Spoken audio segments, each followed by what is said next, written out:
هذا هو دوما الإعلام يحقق أهدافه من خلال الاجتماع على كلمة واحدة ألا وهي العراق والإعلام الواحد. رؤيتك أنت كفنان وأيضا إعلامي للإعلام العراقي حاليا بصورة مختصرة، يعني رأيك أنت بالواقع الحالي بالنسبة للإعلام؟ أولا أعتقد الإعلام في العراق بصورة عامة هو حقق شيء، ما أخفي لك أنه هنالك برامج قوية وهنالك رجال وإعلاميين كبار على مستوى العراق في الوطن، ولكن لم يحقق الإعلام كلمته في العالم. شو السبب يعني؟ الأسباب هو عدم استخدام برامج تستقطب جميع فئات الوطن. يعني أنا أغلب البرامج اللي أشاهدها عبر الفضائيات إنهم يعني يحاولون يستقطبون المشاهد العراقي فقط. ليش ما أنت اليوم تشوف فضائيات عدة في كل البلدان، البرنامج ما يستهدف مشاهد مجتمعهم فقط، لا، يحاولون يستقطبون المشاهدات من المواطنين في كل البلدان، سواء في برامج المسابقات الغنائية أو البرامج الشبابية أو البرامج التثقيفية أو الاجتماعية اللي تعالج المرأة. ما يختصون فقط في المرأة مثلا في بنت لبنان أو في بنت الخليج فقط، لا، البرامج يحاولون يستقطبون كل الفئات من كل الشعب. ليش؟ أولا أكو إنتاج قوي، وغياب يعني النقطة الأولى اللي هي ما تحقق الإبداع في كل البلدان، يعني ما يعني البرنامج ما يستقطب المشاهد. عدم وجود إنتاج قوي، غياب الإنتاج القوي، هذه النقطة. طيب بالنسبة أنت طرقت إلى موضوع وهو موضوع كمقدمين برامج مثلا.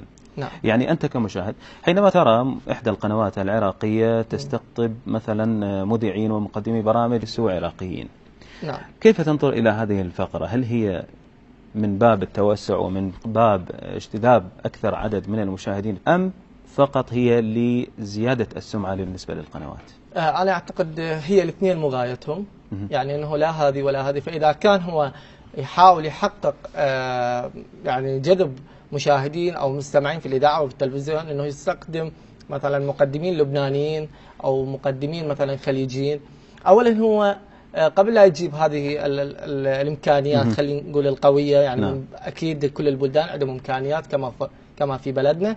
أولا هو خليه يبدي بالإنتاج القوي، يعني إذا هو قدم إنتاج قوي، قدم ديكور، قدم لوكيشن مضبوط، قدم رسالة من هذا البرنامج قوي، قدم ضيوف يعني عندهم كفاءة في النقاش والحوار حتى يوصلون الكلام المضبوط، الكلام المرجو من عنده للمشاهد، يقدم المواد المبنية ضمن هذا البرنامج قبل ما يجيب ذولا.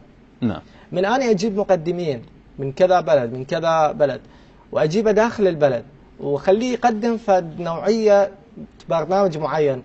أولا المشاهد العراقي لا يزال حتى الآن ما يقدر يعني يستقطب مقدم لبناني مثلا يفهم عليه، لأن هو البرنامج اللي يقدمه مثلا فد موضوع معين هو راح يجي يوم من الايام يقدمه انه يخص مثلا الجنوب او يخص الشمال، بس وما عنده درايه. نعم، بس استاذ محمد يعني اقطع كلامك، بس المذيع يعني انا لا اقول انه المذيع العراقي أو بالنسبه لقراءه الاخبار يعني نلاحظ انه العراقي ينجذب الى استماع نشره الاخبار حينما يرى شخص غير عراقي، هل هذا صحيح يعني؟ اعتقد هو اوكي، من حقه لكن هذا همش دور الإعلاميين اللي حاليا هم خلي أقولها بالشعبي قاعدين ببيوتهم، يعني أخذوا مكانهم. يعني ليش ما أنا أخذ إبداعات بلدنا حتى من ينجح هذا العمل؟ أقول هذا من إنجاح مقدم من بلدنا.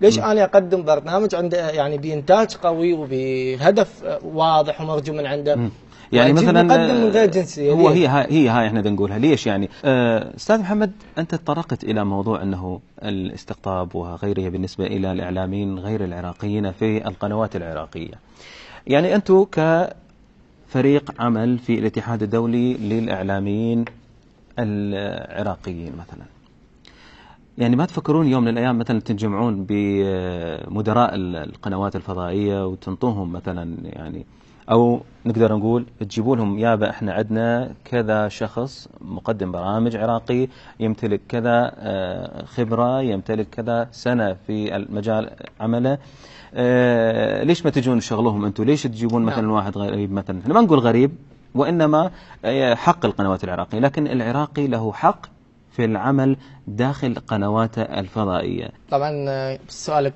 كلش يعني من المفترض أن يكون يعني قضية نقاش أو بحث، أنه ليش عدم استخدام أو جذب المقدمين من خارج البلد واستغلالهم هنا. أولا لو تدخلنا في عمل بعض الفضائيات حيقولون أولا احنا فضائيات مستقلة وما نسمح لأي أحد التدخل بها، هذه أولا. اثنين، إذا بس أنتم كفريق عمل يعني ربما لكم تأثير يعني بالمنطقة. حيقولون أولا أنتم مو جهة رقابية أو مو جهة رسمية مثلا.